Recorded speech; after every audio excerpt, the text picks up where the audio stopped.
9 British towns built around one industry and then abandoned.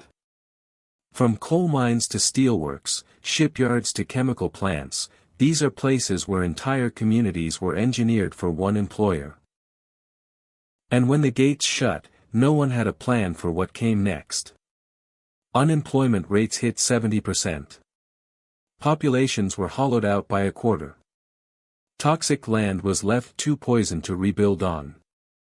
Some collapses took decades, others happened in a single day. Our countdown begins with a town designed from scratch to succeed. Instead it became a blueprint for failure. In the 9th place, Skelmersdale stands as the cautionary tale of a town engineered for prosperity and left stranded by the very logic that built it.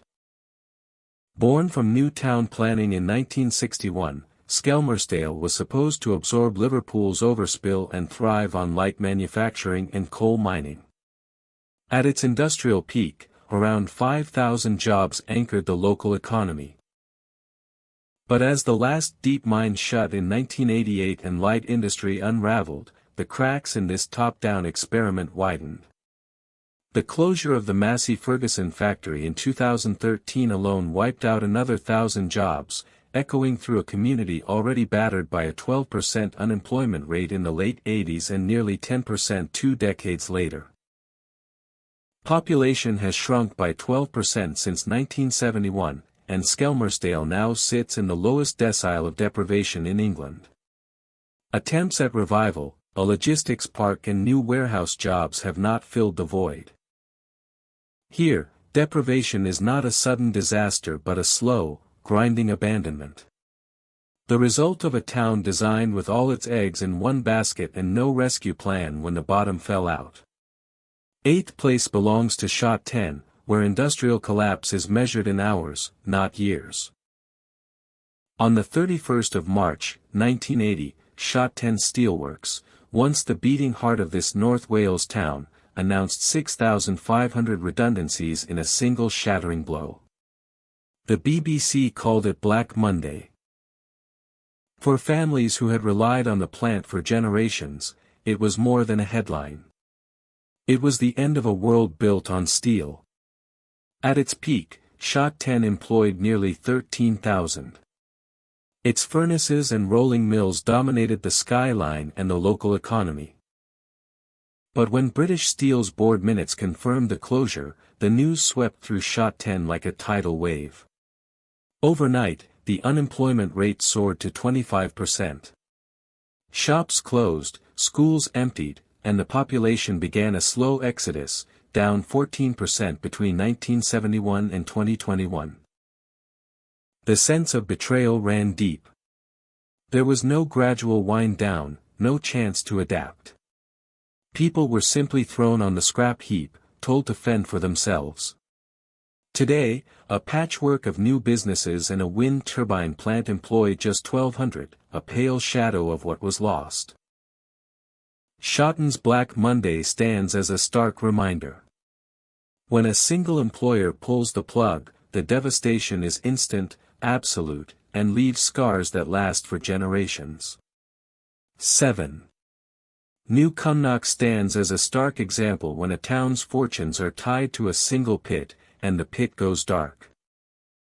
In the early 1970s, nearly 2,300 miners descended each day into the coal seams beneath East Ayrshire. Their labor powered not just the local economy but the very identity of the community. Shops, schools, and the rhythms of daily life all revolved around the colliery. But as the coal industry buckled under global competition, political confrontation, and the march of technology, the writing was on the wall. The final blow landed on 31 January, 1985, in the bitter aftermath of the miners' strike. When the last shift clocked out, 423 men lost their livelihoods in a single day. The impact was immediate and brutal.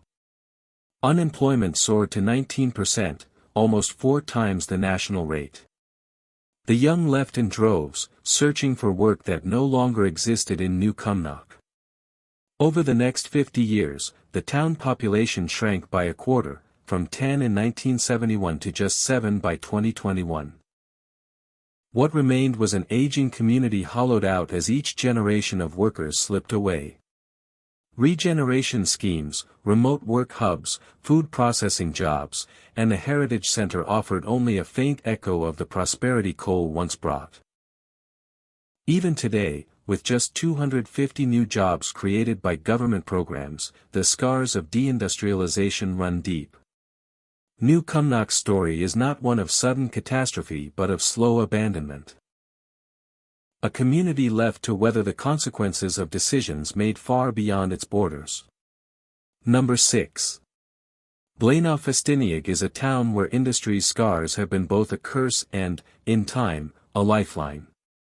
In the 1880s, slate quarries here thundered with the labor of 4,000 quarrymen carving mountains into rooftops for the world. The town swelled to 12,000 people, its streets blackened by dust and hope, every family bound to the rhythm of the slate trade. But as the 20th century advanced, cheaper materials and dwindling demand set in motion a slow, grinding decline. By 1970, the last major quarry shut its gates and the sense of purpose that had shaped Blaenau-Festiniog for generations collapsed with it.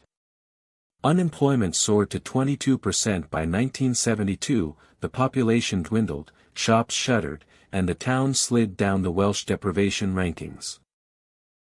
Yet, unlike many of Britain's abandoned company towns, Blaenau-Festiniog found a fragile second act. The jagged slate tips and empty tunnels became the backdrop for a new kind of visitor. The Festiniog Railway, once built to haul slate, was reborn as a heritage attraction, drawing tourists into the heart of Snowdonia. By 2022, over 215,000 overnight visitors arrived each year, and tourism now supports around 1,200 jobs. The town's index of multiple deprivation has improved, but it remains among the most deprived in Wales. A community still marked by what it lost, even as it clings to what it can reinvent. Here the past is never far away. The slate tips loom over every attempt at renewal. A reminder that for some towns, the best that can be hoped for is survival. They are trading one kind of extraction for another and living with the uneasy knowledge that the world has moved on. Number 5. Essington Colliery marks the final act of Britain's deep coal era. A community built for the pit, left with nothing when the last shift clocked out on the 7th of May, 1993. That morning, 1,400 men lost their livelihoods in a single stroke, ending more than 90 years of mining that had shaped every street, every family, every corner of the town. The closure was not just an economic blow, it was an erasure of identity, a deliberate policy choice that left Essington with the highest unemployment rate in the region, 27% by 1994. The shock rippled through the district. Shops and pubs shuttered, young people left in droves, and the rhythms of daily life collapsed. For many, the landscape of slag heaps and demolished headgear became a symbol of abandonment. A reminder that the promises of managed decline meant little on the ground. Yet from this devastation, a different kind of resilience began to stir. The film Billy Elliot, set in a fictionalized Essington, drew global attention to the pain and pride of the mining community. In its wake, £1.2 million in arts funding flowed into the town, fueling youth dance and drama projects that offered a rare sense of hope. The Essington Arts Hub, now employing 45 people, stands as a testament to a community refusing to be defined solely by loss. Art became both memorial and protest, a way of reclaiming narrative from the forces that had written Essington off.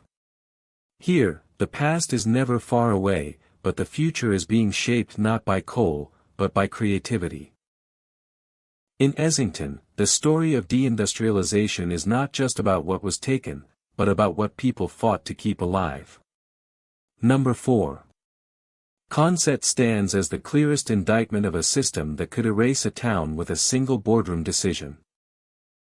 On the 12th of September, 1980, the sirens at Consett Steelworks fell silent for the last time. ending over 90 years of mining that had shaped every street, every family, every corner of this town. The closure wasn't just an economic blow, it was an erasure of identity. It was a deliberate policy choice that left Essington with the highest unemployment rate in the region, reaching 27% by 1994. The shock really rippled through the entire district. Shops and pubs shuttered, young people left in droves, and the rhythms of daily life completely collapsed. For many, the landscape of slag heaps and demolished headgear became a symbol of abandonment, a stark reminder that the promises of managed decline meant very little on the ground. Yet, from this devastation, a different kind of resilience began to stir. The film Billy Elliot, which was set in a fictionalized Essington, drew global attention to the deep pain and the immense pride of the mining community.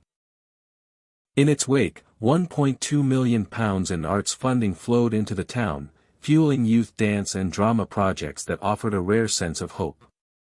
The Essington Arts Hub, which now employs 45 people, stands as a testament to a community that refuses to be defined solely by its loss. Art became both a memorial and a form of protest, a way of reclaiming narrative from the forces that had written Essington off. Here, the past is never very far away, but the future is being shaped not by coal, but by creativity. In Essington, the story of deindustrialization isn't just about what was taken away, but about what people fought so hard to keep alive.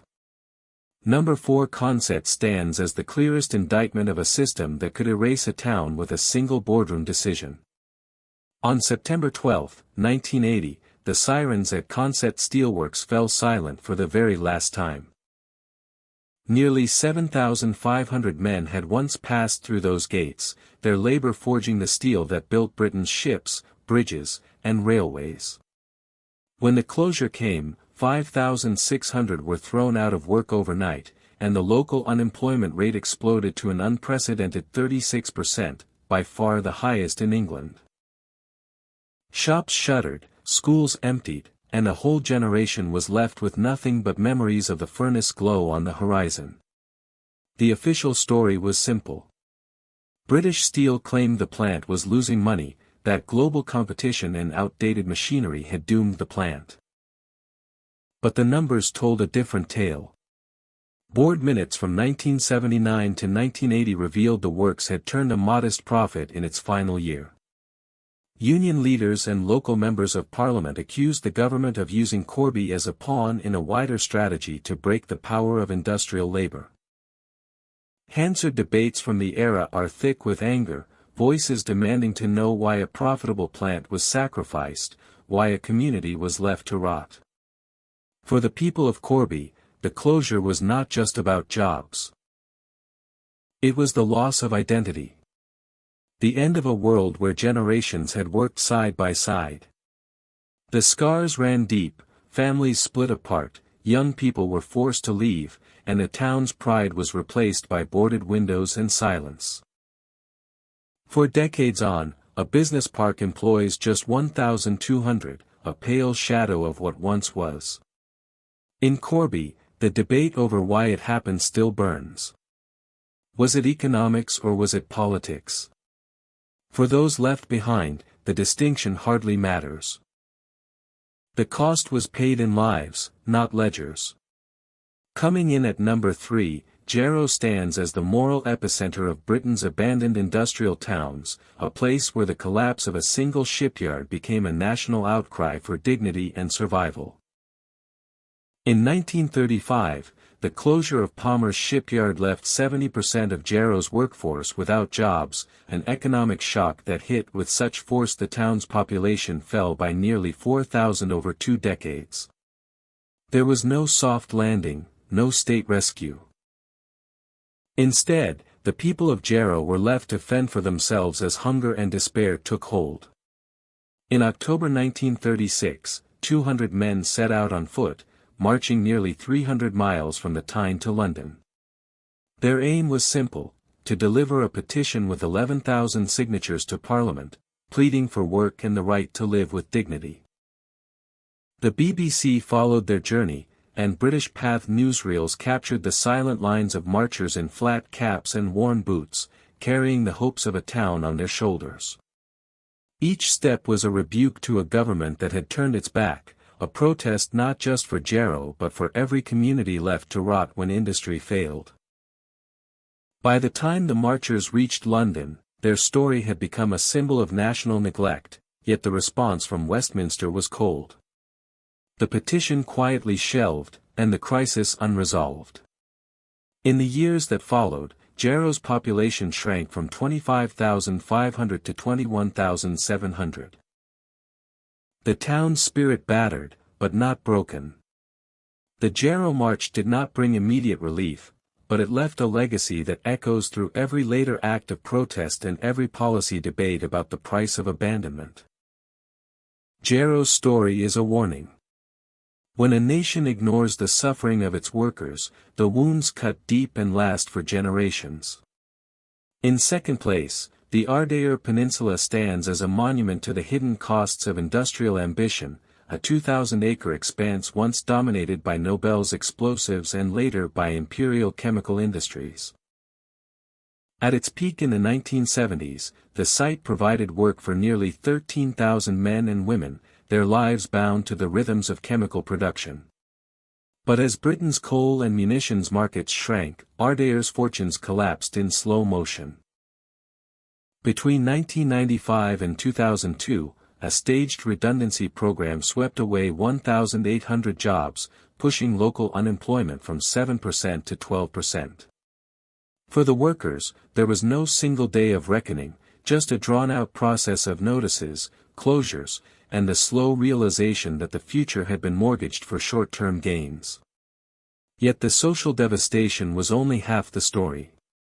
Beneath the surface, the land itself bore the scars of a century of unregulated dumping, with heavy metals, solvents, and toxins seeping into the soil and water.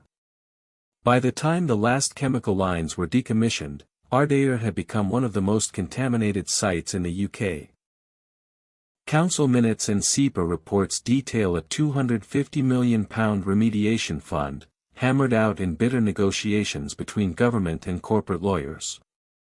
The cleanup, split between ICI's successors and the state, dragged on for years.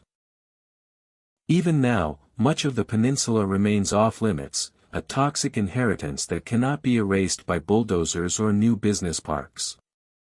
Today, the site hosts a renewable energy research center and a logistics hub, together employing just 350 people, a faint echo of the industrial past. The story of Ardeer is not just one of lost jobs but of a debt that endures long after the payrolls vanish. Here, the cost of deindustrialization is measured not only in livelihoods but in poisoned ground and a future forever constrained by what was left behind. Corby was built for steel. In the early 1970s, nearly 7,000 men worked at the town's massive steelworks, the plant dominating both skyline and daily life. But Corby's story was never just local. During the 1960s and the 1970s, almost 30,000 Scots moved south, drawn by steady jobs and affordable homes. The town's accent shifted, bagpipes and ceilidhs became part of the landscape, and Scottish clubs flourished. Corby's identity fused English industry with Scottish heart, a blend still remembered in oral histories and museum collections. On March 24, 1980, everything changed. The closure of the steelworks was announced, and by the end of 1981, over 5,000 jobs had vanished. The final toll reached 11,000 as contractors, suppliers, and shops tied to steel all suffered. Unemployment soared to 22%, the highest in the region.